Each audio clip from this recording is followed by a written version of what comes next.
ডিব্ৰুগড়ৰ বাণীপুৰত নৃশংস হত্যাকাণ্ড ঘৰৰ ভিতৰতে নিজ মাতৃক হত্যা কৰিলে কুলাঙ্গাৰ পুত্ৰই হত্যাকাৰী পুত্ৰৰ নাম শংকৰজ্যোতি গগৈ ডিব্ৰুগড়ৰ বাণীপুৰস্থিত 11 নং বাইলেনত নিশা সংঘটিত হৈছে এই ঘটনা নিজৰ ঘৰৰ ভিতৰতে মাতৃক ডিঙি চেপি হত্যা কৰা বুলি আৰক্ষীৰ লগত স্থানীয় ৰাইজে জানিবলৈ দিছে মৃত দুৰ্ভগীয়া মাতৃগৰাকীৰ নাম পূৰ্ণিমা গগৈ বুলি জানিব পৰা গৈছে ঘটনাৰ পাছতে নিশাই গাভৰুপথাৰ থানাৰ আৰক্ষী উপস্থিত হৈ মৃতদেহ উদ্ধাৰ কৰি হত্যাকাৰী পুত্ৰক গ্ৰেপ্তাৰ কৰি তদন্ত অব্যাহত ৰাখিছে নৰপিশাচটোক স্থানীয় ৰাইজে বান্ধি থৈ আৰক্ষীক খবৰ দিয়াত আৰক্ষীয়ে আটক কৰি আৰম্ভ কৰিছে তদন্ত এইটো নাজানো মুঠতে এনেকুৱা পুত্ৰ বুলি ক'বলৈতো একো হেৰি নাই অৰ্থই নাই নিজৰ মাকক যেতিয়া হেৰি কৰিছে মাৰিছে আৰু যিটো কাণ্ড কৰি মাৰিছে সেইটো কাণ্ডত তাক একেবাৰে উদ্ধাৰ নাই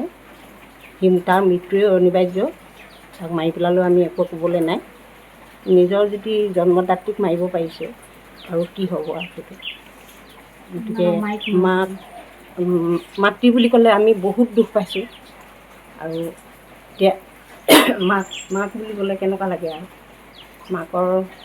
সমান পৃথিৱীত একোৱেই নাই এতিয়া মুঠতে ইমান নিৰ্জীৱ আৰু ইমান ঠাণ্ডা অমায়িক মানুহগৰাকীক মাৰি পেলালে আমি একেবাৰে অত্যন্ত দুখ পাইছোঁ কথাটো সেইটোৱে হয় আপোনালোকৰ ঘৰৰ পাছফালেই থাকে নহয় কি নাম এই ল'ৰাজনৰ শংকৰজ্যোতি গগৈ কিমান বয়সৰ হ'ব 32-33 বছৰমান বয়স হ'ব আচ্ছা এই মানে কি কৰে ল'ৰাজনে এই যোগালী কাম কৰে এই ঘটনাটো কি হ'ল বুলি আপুনি গম পাইছে গৰম মানে এনেকৈতো মদ খাই সদায় হুলস্থুল কৰি থাকে তাৰপৰা ৰাতি মই বাচন ধুই ভিতৰলৈ আহোঁ তেতিয়া মাকে চিঞৰিছে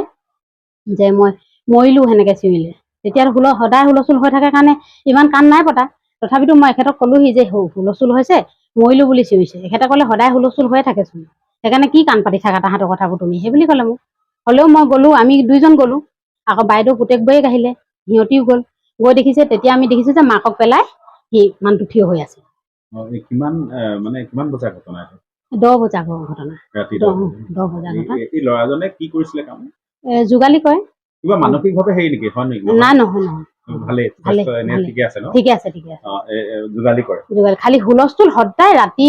দিন ৰাত দুপৰীয়া আবেলি চিন নাই সদায় দন মাকৰ লগত দন ইয়াত ঘৰত কোন কোন থাকে মাক আইতাক আৰু সি থাকে আইতাক গৰাকী আছিলে নাই কালি আছিলে বয়স বহুতেই বয়স হৈছে এই ঘৰটো খুব ধুবাং বাং নিচিনা অকমান কেনেকে থাকে তেওঁলোকে তেনেকে থাকে আপোনালোকৰ কোন হয় পৰিয়াল আমাৰ মানে এওঁ ভাগৰ ককায়েক বয়স হৈছিলে এতিয়া ভতিজাক হয় যোনজনে মাৰিলে তেওঁ ভতিজাক হয় তেওঁলোকে ইয়াত কিমান বছৰৰ পৰা আছে এনে অৰিজিন ক'ৰ হয় অৰিজিনেল জপৰা গাঁও আছিলে ইয়াত অহা 40 বছৰ মানেই হ'ল তেওঁলোক আপোনালোকৰ গোটেই পৰিয়ালটো হয় গোটেই পৰিয়ালটো আগতো এনেকে কিবা মাকক মাৰধৰ নকৰে দন কাজিয়া বস্তু ভঙাত খুব কৰে কিন্তু এইবাৰ কিন্তু সি বহুত বেয়াকে মাকক মাৰিছে ইয়াক মুঠতে জীয়াই থবই নালাগে ইয়াক মাৰিয়ে পেলাব লাগে একেবাৰে ইমান ডাঙৰ কামটো কৰিলে সি কালি মাকক সেইটোৱে আমি ক'ব বিচাৰিছোঁ কেতিয়া গম পাইছে পিছত ঘটনাটো এই 10 বজাতে মই গম পাইছোঁ গম পাই যেতিয়া চিঞৰ বাখৰ হৈছে তাই মাকে চিঞৰিছে তেতিয়া আমি লগে লগে গৈছোঁ তাৰ আগেই কৰিলে চাগে ঘটনাটো পলাই যাব বিচাৰিছে নাই বিচৰা পলাই যাব নাই বিচৰা আমাৰ এওঁ ৰছী এডাল নি কিন্তু সি পলাব বুলি এওঁ বান্ধি থলেগে বান্ধি থৈ কেনেকৈ মাৰিলে সেইটো গম নাপালো কালি সি কৈছে যে মই ডিঙি চেপি মাৰিলোঁ কিন্তু মাকৰ গাত কাপোৰ কানি একো নাই